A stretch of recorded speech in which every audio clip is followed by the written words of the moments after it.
बच्चा आपको क्या समझता है? आपका बच्चा आपसे भागता है, धर्मात्मा से भागना थोड़ी पड़ता है, लेकिन बच्चा भागता है। पत्नी आपसे छुपाती है, तो धर्मात्मा से कुछ छुपाना नहीं पड़ता है, लेकिन पत्नी छुपाती है। पिता आपको अपने घर की संपत्ति के बारे में पूरी जानकारी नहीं देते, बताते नहीं है, पिता भी छिपाते हैं। पिता की नजरों में भी धर्मात्मा नहीं बना, पुत्र की नजरों में भी धर्मात्मा नहीं बना। पत्नी भी शक करती है तो बार बार मोबाइल चेक करती है, किसके अकाउंट है, किसके डिटेल्स है, व्हाट्सएप कॉलिंग किसकी है, नॉर्मल कॉलिंग किसकी है, कितनी बार है, कितनी देर है। पत्नी के हाथ में मोबाइल दे दो, ऐसा लगता है कि पेपर ले रही है, पेपर लेती है पूरा फुल टाइम। कहाँ गए थे, इतना लेट क्यों आए? अरे भैया, जेल के कैदी हैं कि मालिक हैं? क्या है हम? कैदी? मालिक हैं आप? मालिक नहीं हो। क्या हो? दुर्गा तो हम हैं, तुम शेर होगे, हम शेरा वाली। तो शेरा वाली क्या करेगी? शेर के ऊपर सवारी करेगी। तो वो सवारी कैसे करेगी? तुम्हारे सिर में थोड़ी चढ़ेगी, तुम्हारे मोबाइल में चढ़ेगी। लॉक खोलो इसका, लॉक खोल दिया, पता होगा उसको लॉक क्या है, नहीं तो बदल के देखा तुम, फिर तो वो बताएगी, बोले कि घर के अंदर लॉक लगाने की जरूरत क्या है।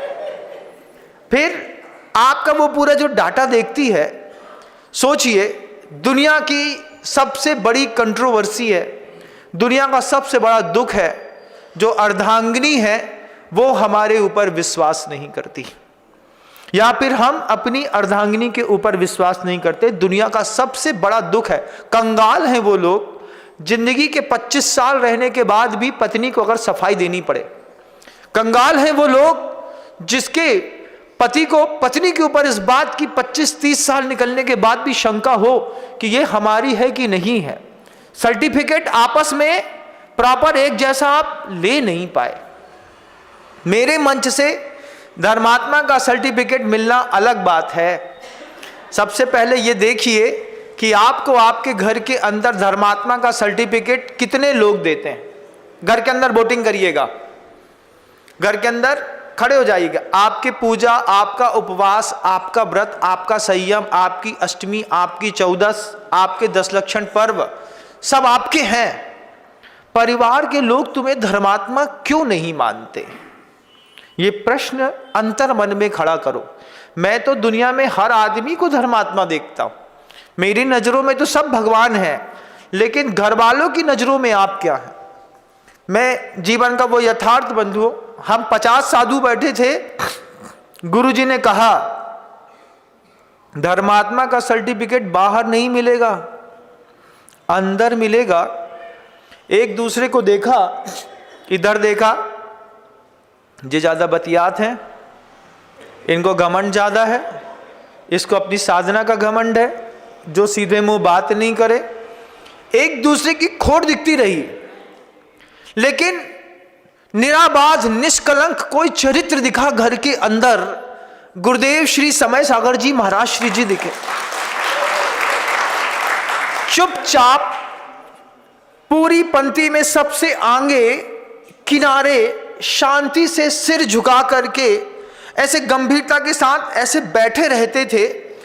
कभी किसी को एक शब्द नहीं बोला, आज तक किसी को टोका नहीं, आज तक किसी के ऊपर नजरें उठा करके कभी देखा नहीं, कभी किसी को डांटा नहीं। सब जानने के बावजूद जब कभी भी हम लोग उनको देखते थे तो बस एक ही चीज सोचते थे, आचार्यों जैसी हैसियत रख करके कोई इतना गंभीर और आंखें नीची करके इतना लंबा समय कैसे गुजार सकता है।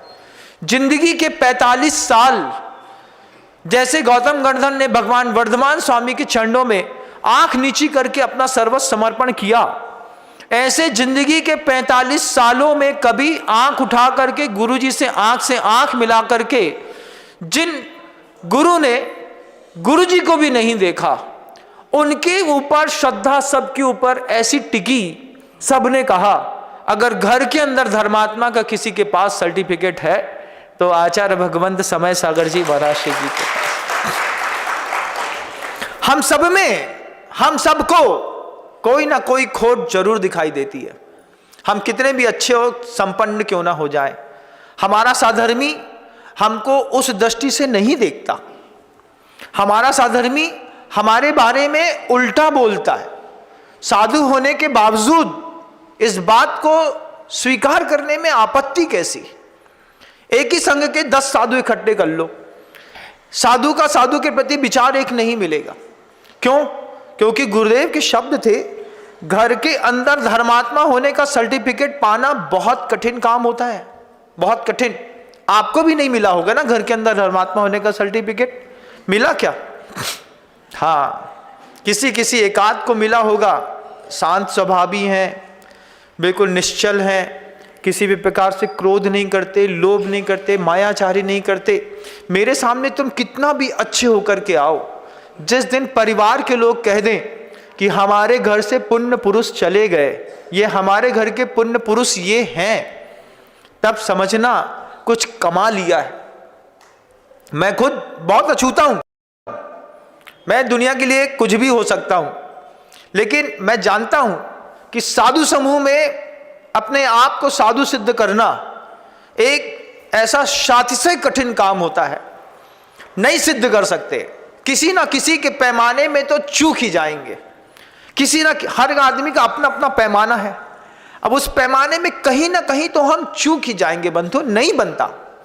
आप भी बाहर से कितना भी अच्छा सर्टिफिकेट ले लीजिए, घर के अंदर जिस दिन आपको धर्मात्मा का सर्टिफिकेट, महाराज जी सब तो नहीं दे पाएंगे, चलिए आपकी मित्र संख्या निश्चित करते हैं, 1/4 लोग भी अगर आपको सपोर्ट कर गए घर के अंदर, तो भी मान लेंगे कि आप पास हैं।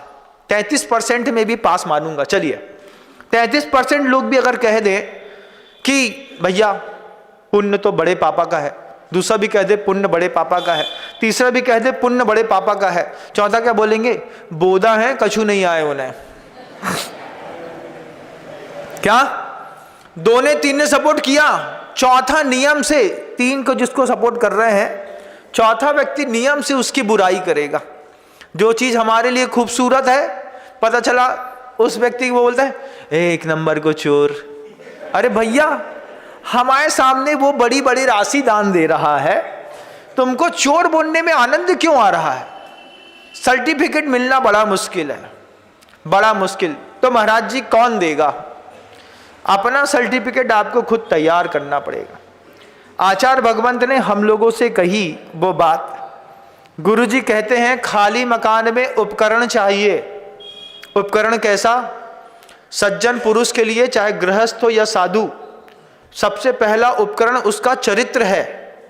परिवार के अंदर आपका चरित्र कैसा है? जय जिनेंद्र। अगर आपको मेरी वीडियो अच्छी लगती है तो प्लीज़ मेरे चैनल को लाइक करें, शेयर करें और सब्सक्राइब करें। Thank you.